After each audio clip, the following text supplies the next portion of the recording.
صیام کے مہینے کے اندر 5 چیزیں ہیں اعطیت بھی امتی شہر رمضان عطا کی کر دی جاتی ہے ماہ صیام کے اندر خمسہ کتنی چیزیں 5 چیزیں اللہ کے نبی خود فرما رہے ہیں فرمائے لم یعطہن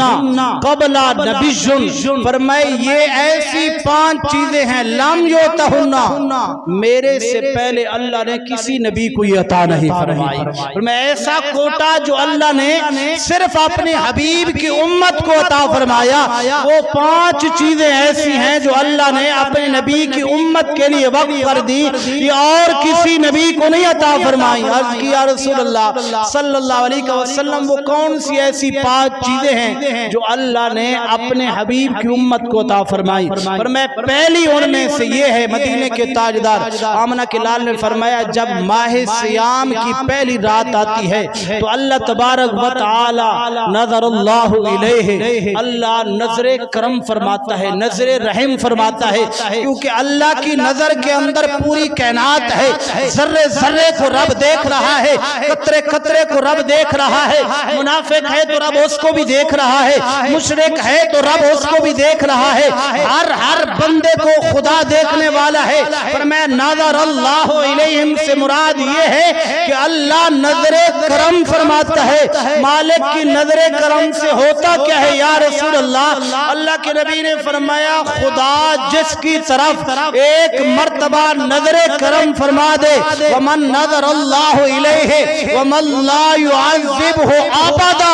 اور میں جس کی طرف خدا ایک مرتبہ نظر کرم کر لے قیامت تک لا يعذبہ ابدا اللہ اس کو عذاب نہیں نازل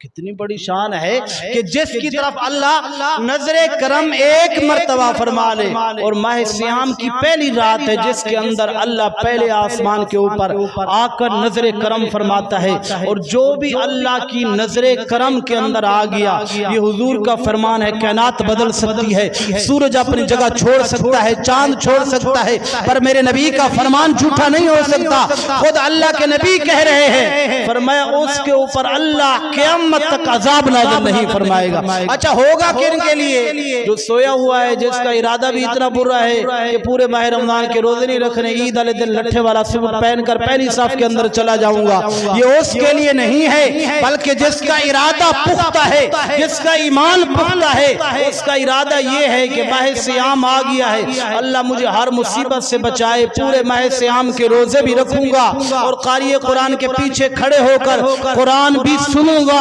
اور ہر برائی سے بچوں گا اس طرح کا ارادہ کرنے والا پہلی ماہ صیام کے اندر جب سوتا ہے اللہ اس کے اوپر نظر کرم فرما دے کیونکہ یہ بھی شرط ہے نا یہ نہ ہو کہ ہر بندہ کہے اس کے اوپر نظر کرم کی جائے گی ہر بندے کے اوپر نہیں بلکہ ان مخصوص بندوں کے اوپر جن کا ارادہ پختہ ہوگا جو کہے کہ میں معدہ کا مریض ہوں میری تو طبیعت خراب رہتی ہے چوک کے اندر بیٹھے سارا دن سگریٹ پیتا ہے اور میں اس کو کچھ نہیں ہوتا چراہوں کے اندر بیٹھا رہتا ہے سارے دن گپے شپے کھٹتا ہے اس کو کچھ نہیں ہوتا لیکن جب رمضان کی باری آتے تو بڑا بیچارہ بیمار ہو جاتا ہے اتنا بیمار ہے کہ اٹھنے بیٹھنے سے بھی بالکل تنگ آ چکا ہے میرے بھائی یہ فکرہ ذہن کے اوپر لکھ لیں یہ مت سمجھے جو معاشرے کے حالات بنے ہوئے ہیں کہ اتنی اسلام سے دوری یار پورے 11 مہینے کھانے والا مسلمان اگر وقت ملا تو میں آپ کو سناؤں گا وقت نہیں ہے ایک یہودی کو پتہ جس وقت روزے کی عصمت کا چلا اللہ کی قسم اس نے اس روزے ماہ صیام کی قدر کی اللہ کے نبی نے اس کو اپنی شفاعت کا حقدار دیا بھائی اتنا بڑا انعام اللہ کے نبی فرمایا 5 چیزیں ایسی ہیں پہلی یہ ہے کہ اللہ نظر کرم فرماتا ہے اور دوسری فرمایا مدینے کے تاجدار آمنہ کے لال نے فرمایا کہ وحین یمسونا اس وقت فرمایا بندے کے منہ سے روزہ دار جو ہوتا ہے جو سمیل پیدا ہوتی ہے اس کو محدثین نے لکھا ہے کہ خوشبو